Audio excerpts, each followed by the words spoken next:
प्रेमी के साथ मिलकर अपने पूरे परिवार की हत्या करने वाली अब जेल में एक कोने में बैठकर अकेली रोती है।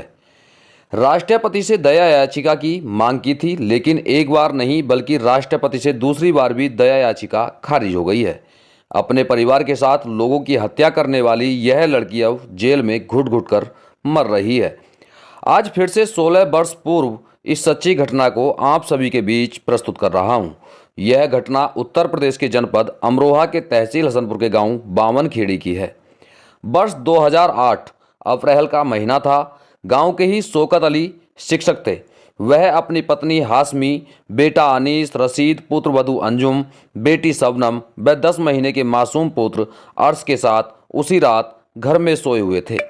पिता ने अपनी इकलौती बेटी शबनम को बड़े नाजों के साथ पाला था, लेकिन उन्हें क्या पता था कि जिस बेटी को वह नाजों के साथ पाल रहे हैं, एक दिन वही उनकी हत्यारिन बन जाएगी। पिता शौकत अली शिक्षक थे, उस नाते उन्होंने अपनी बेटी को भी बेहतर शिक्षा दिलाई। अंग्रेजी से एमए की पढ़ाई पूरी करवाई, जिसके बाद शबनम शिक्षा मित्र के पद पर तैनात हो गई थी। समय गुजरता है, उसके बाद गांव का ही एक लड़का जिसका नाम सलीम था, वह पठान बिरादरी से था, उससे प्यार करने लगती है, जिसकी स्वीकृति पिता के द्वारा नहीं दी जा रही थी। परिवार वाले नहीं चाहते थे कि शबनम और सलीम का यह रिश्ता आगे बढ़े, लेकिन शबनम और सलीम तो प्यार में पड़ गए थे। उन्हें हर संभवतः उस रिश्ते को आगे ही बढ़ाना था, लेकिन परिवार के सभी लोग यह रिश्ता स्वीकार नहीं कर रहे थे। लेकिन इसके बाद भी सलीम और शबनम का मिलना जुलना जारी रहा।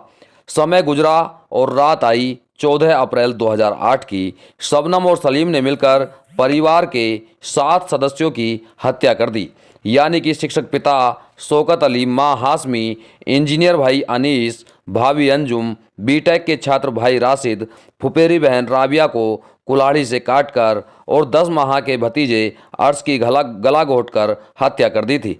मामला हाईलाइट हो चुका था। उस समय तत्कालीन मुख्यमंत्री भी गांव पहुंची थी। इसके बाद पुलिस की छानबीन में केवल और केवल सभी शक शबनम की ओर इशारा कर रहे थे, लेकिन यह शक तब ज़्यादा मजबूत हो गया जब सलीम के फ़ोन की कॉल डिटेल और लोकेशन निकाली गई, जिसके बाद मामले का खुलासा हो गया था।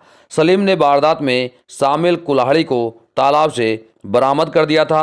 वहीं इस घटना का दूसरा पहलू यह भी था कि शबनम गर्भवती थी। उसको उस समय पर 2 माह का गर्भ था। यह बच्चा सलीम का ही था।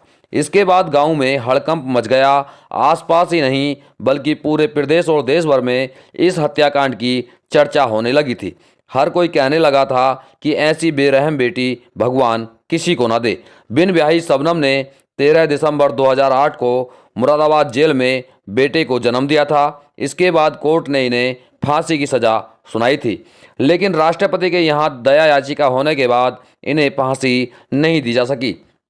अब राष्ट्रपति से दया याचिका खारिज होने के बाद जेल में बंद 7 लोगों की हत्या करने वाली शबनम मौत से पहले जेल में घुट घुट कर मर रही है। इतना ही नहीं, इस केस के बाद से गांव बामनखेड़ी में आज भी जब शबनम का नाम आता है तो हर किसी की रूह कांप उठती है। और तब से आज तक गांव के अंदर किसी भी व्यक्ति ने अपनी बेटी का नाम शबनम नहीं रखा। ग्रामीण कहते हैं कि काश आजकल जो घटनाएं हो रही हैं, अगर इनको फांसी दे दी जाती तो शायद इन घटनाओं में कमी आती।